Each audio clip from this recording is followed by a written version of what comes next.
Caros jovens, é um prazer poder falar com vocês. Me chamo Leonel Fernandes, sou um coordenador aqui em Curitiba. Nossa aula hoje é de terceiro NEF de 15 a 16. E será um prazer poder estar com vocês durante esse período. Sabemos muito bem que no capítulo 11 Deus apresenta seu Filho, ele mostra suas marcas, estabelece sua igreja.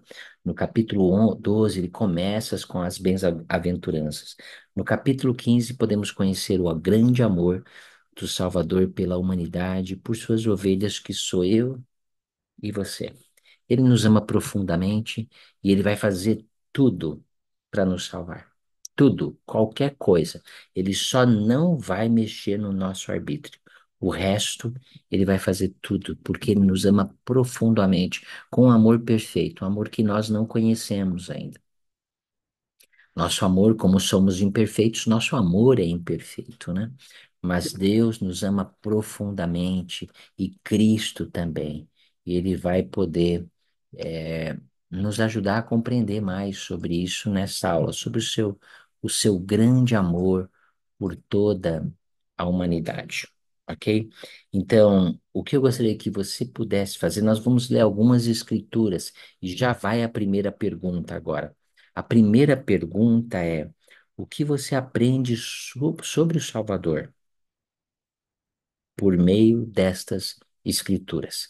Então, a primeira escritura é Lamã 5:12. E agora, meus filhos, lembrai-vos de que é sobre a rocha de vosso Redentor, que é Cristo, o Filho de Deus, que deveis construir vossos alicerces, para que quando o diabo lançar a fúria de seus ventos, sim, seus dardos no torvelinho, sim, quando todo granizo e violenta tempestade vos açoitarem, isto não tenha poder para vos arrastar ao abismo, é,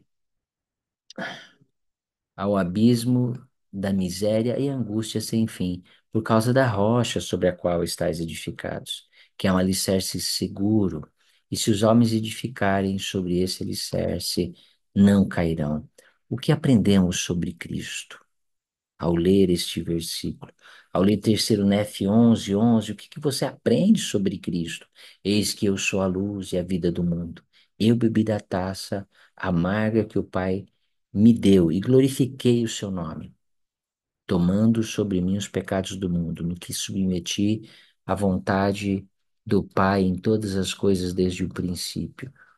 O que eu aprendi sobre Cristo aqui?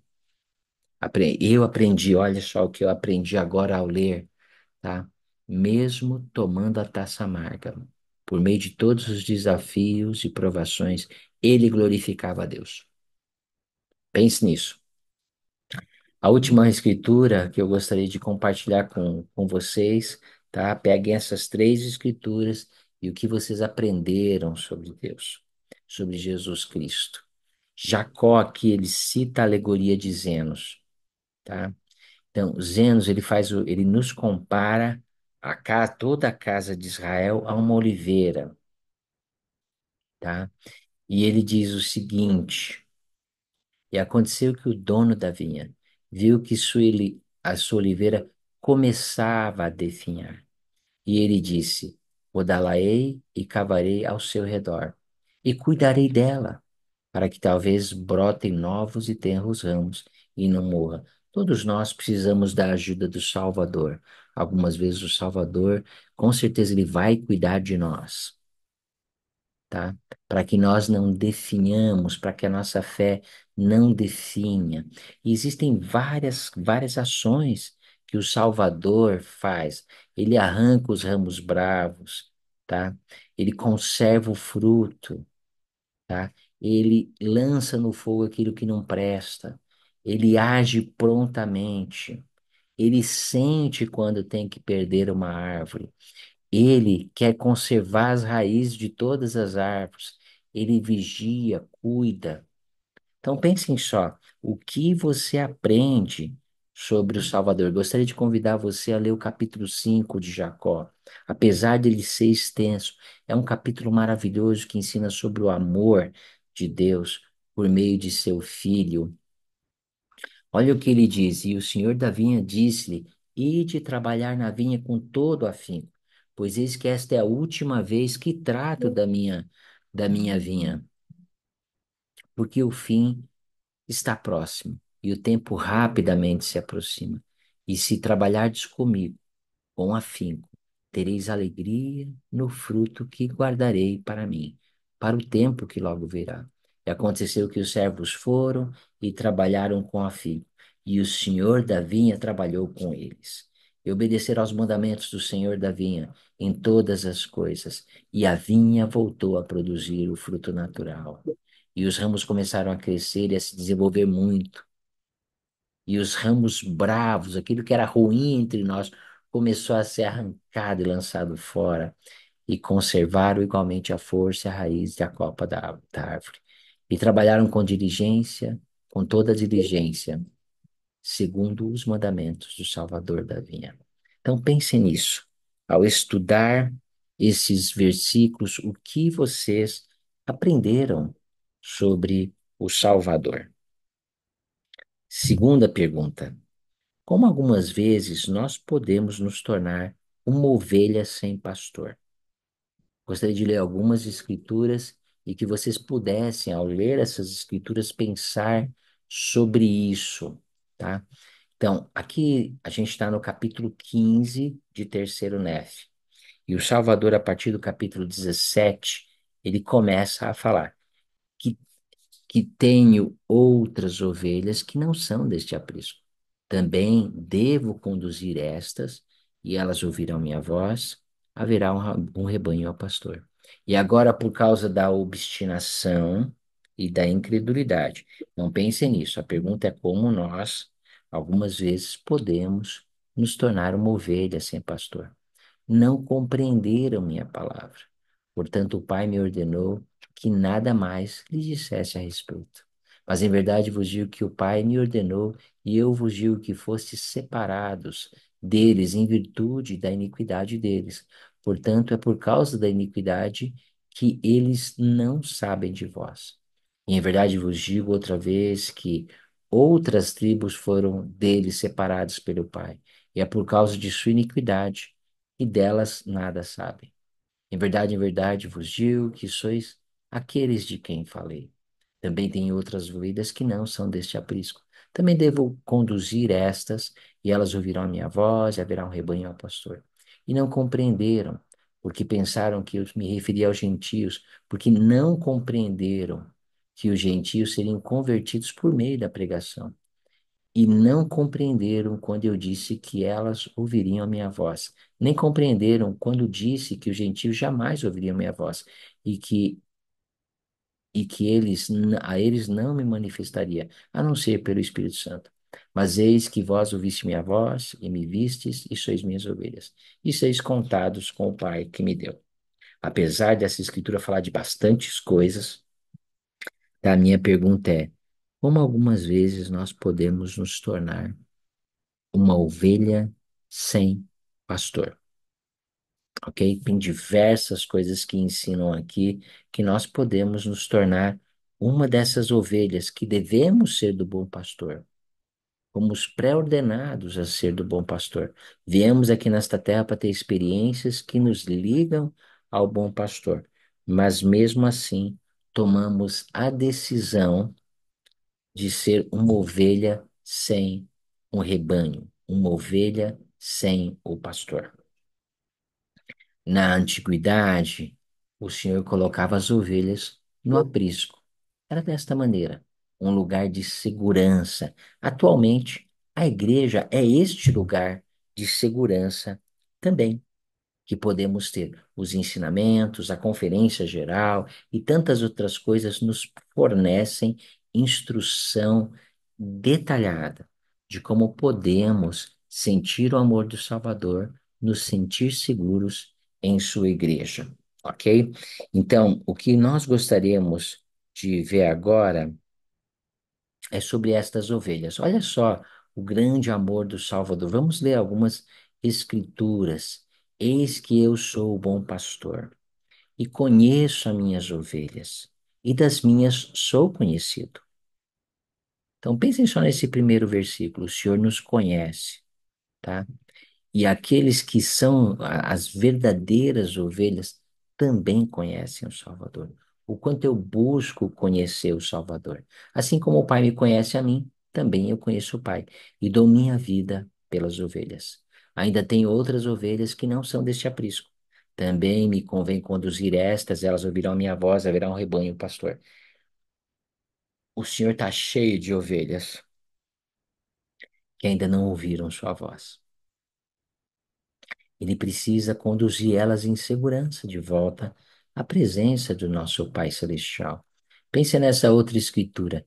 E eis que esta terra é vossa herança, e o Pai vô-la deu. E jamais me deu o Pai mandamento que eu não dis, que eu de que eu o dissesse a nossos irmãos em Jerusalém. Nem jamais me deu o Pai mandamento de que eu lhes falasse a respeito das outras tribos da casa de Israel que o Pai conduziu para fora daquela terra. Somente isto me ordenou o pai que lhe dissesse: tem outras ovelhas que não são deste aprisco. Também devo conduzir estas, elas ouvirão minha voz, haverá um rebanho e um pastor. Em verdade vos digo que sois aqueles de quem o pai falou. Tem outras ovelhas que não são deste aprisco. Também me devo conduzir estas, e elas ouvirão a minha voz, e haverá um rebanho e um pastor. Ainda tem outras ovelhas que não são deste aprisco, também me convém conduzir a estas.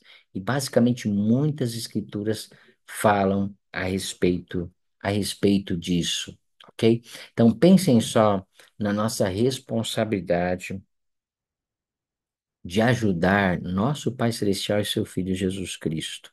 O presidente Nelson disse o seguinte: como seguidores de Jesus Cristo, Conferência Abril Geral de 2022.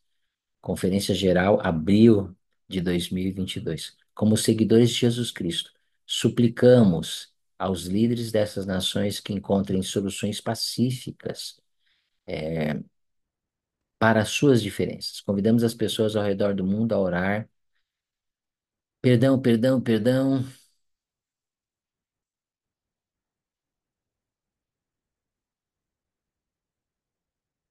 Tá aqui embaixo. Desculpem, amigos.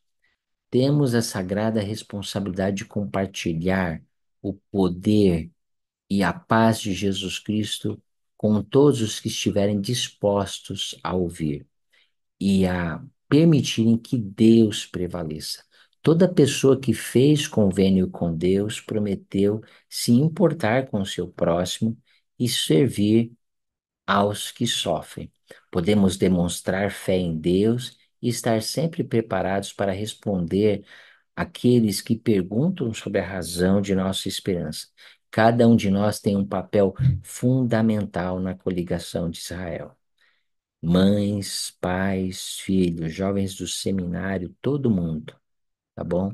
Temos a sagrada responsabilidade por convênio e ele continua mais específico agora. Afirmo categoricamente hoje que o Senhor pediu a cada rapaz digno e capaz que se prepare e sirva a missão. Para os rapazes santos dos últimos dias, o serviço missionário é uma responsabilidade do sacerdócio. Vocês, rapazes, foram reservados para esta época, em que a prometida coligação de Israel está em andamento. Ao servir em missão, vocês desempenham um papel crucial no acontecimento, neste acontecimento sem precedentes. E para vocês, irmãs jovens capazes, a missão também é uma oportunidade poderosa, porém opcional. Amamos as missionárias e as acolhemos de todo o coração. Sua contribuição para esse trabalho é maravilhoso. E aí ele dá um desafio. Orem para saber se o Senhor deseja que sirvam a missão. Isso é para as moças. Orem. O Espírito Santo responderá a sua oração, responderá em seu coração e em sua mente.